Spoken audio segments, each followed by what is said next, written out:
Hey everyone. So for this week's discussion, we're kind of talking about like the idea of a prickly Jesus, and the Jesus we see in the Gospel of Mark, who isn't always like soft or gentle, um, but like blunt and is sometimes kind of like sharp. And honestly, reading the Adam BD alongside Mark really made me kind of think of that in a new way. And I'm gonna be honest, like I really do like the prickly version of Jesus. It reminds me a lot of my parents, kind of. And I know I even grew up with an image of Jesus being calm, peaceful, always smiling with kids and sheep, and this picture perfect kind of view. But in Mark, he's not like that at all. He calls people out. He gets frustrated with his disciples.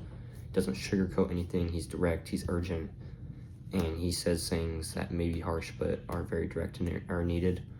And then when I kind of like look at Adam, Adam himself has that same kind of vibe.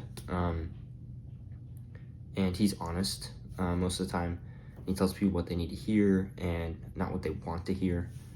And at first it kind of makes him seem like intense or just like almost too much. But the more you see what motivates Adam, the more you realize he acts like that because he does actually care.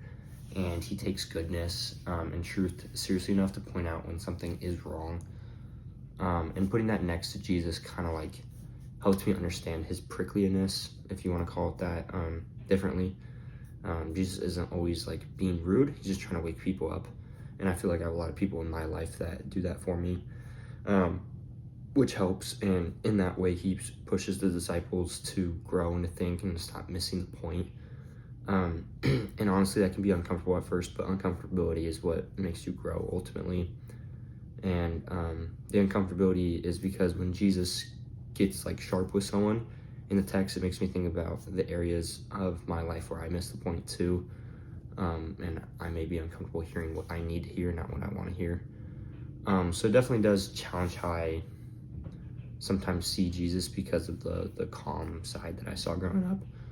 And it's definitely easier to imagine him as someone who just comforts and encourages, and that's like just kind of how it goes.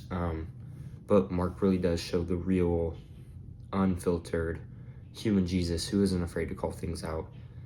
And when I think about it, I think that's a deeper kind of love, and it's when you truly care for a person that you do that. Someone who cares for us are willing to say the hard things. And I think that's what I'm taking away from this week, is that the prickly Jesus isn't a contradicting piece to like loving Jesus, or the loving side of Jesus, but it's actually part of what his love looks like and how he wants us to grow with him. And it's love that pushes and challenges and refuses to let us stay stuck. And I think reading Adam helped me see that firmness doesn't like mean a lack of compassion, but it's actually more compassion. It can be truly good.